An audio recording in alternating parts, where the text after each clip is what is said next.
Here's what's happening, and why it matters. At least 59 people were killed in strikes across Gaza, as Israel signals it's preparing to ramp up its offensive. That's according to Euronews. Casualty figures vary by outlet and time window. NBC News reports more than 200 Palestinians killed as a recent ceasefire effort crumbled. Al Jazeera cites 72 killed in a separate burst of strikes. Qatar is working on a collective response. Why now? Israeli officials have been telegraphing a broader push after multiple barrages and renewed clashes. The stated goal remains degrading Hamas's capabilities, but every wave of airstrikes is hitting a densely populated area, where infrastructure and medical systems are already strained. On the diplomatic front, the Qatari Prime Minister is heading to Washington to meet top U.S. officials this Friday, reported by the Times of Israel and other outlets.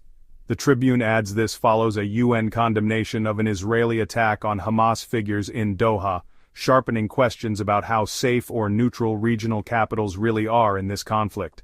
Qatar matters because it's been a key mediator, hosting talks, relaying messages, and at times, facilitating humanitarian pauses. When the mediator itself becomes part of the dispute, negotiations get harder. So this Washington visit is not just a courtesy call, it's crisis management. Where do the numbers come from? Different agencies rely on hospital systems, local authorities, and independent monitors. In conflict zones, tallies change quickly, and some are later revised. That's why you'll see 59 in one report, 72 in another, and 200 plus over a longer span in a third. The common thread is the human cost rising fast as ceasefire prospects falter. What are the immediate stakes? For civilians in Gaza, safety, access to medical care, and the ability to move to shelter as strikes intensify. For Israel, military objectives versus international pressure over civilian harm.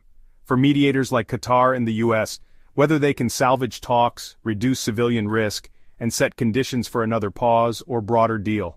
What to watch next? The outcomes of the Qatari PM's meetings in Washington, signals on humanitarian corridors, prisoner exchanges, or a framework for a renewed pause. Any shift in Israel's operational tempo? Does ramp up mean expanded targets, a ground maneuver, or sustained air operations? UN Security Council dynamics, statements, resolutions, and how much leverage they carry on the ground. Big picture, each missed ceasefire window makes the next one harder. Each strike that hits a home, a clinic, or a road narrows the space for diplomacy, and every diplomatic rift, whether in Doha, Washington, or the UN, adds friction to an already fragile process. I'll be tracking confirmed updates from Euronews, NBC News, the Times of Israel, Al Jazeera, and official statements as they land. If you're following this closely, cross-check sources and look for timestamps. What changed and when? That's the latest. Stay informed, take care of each other, and I'll see you in the next briefing.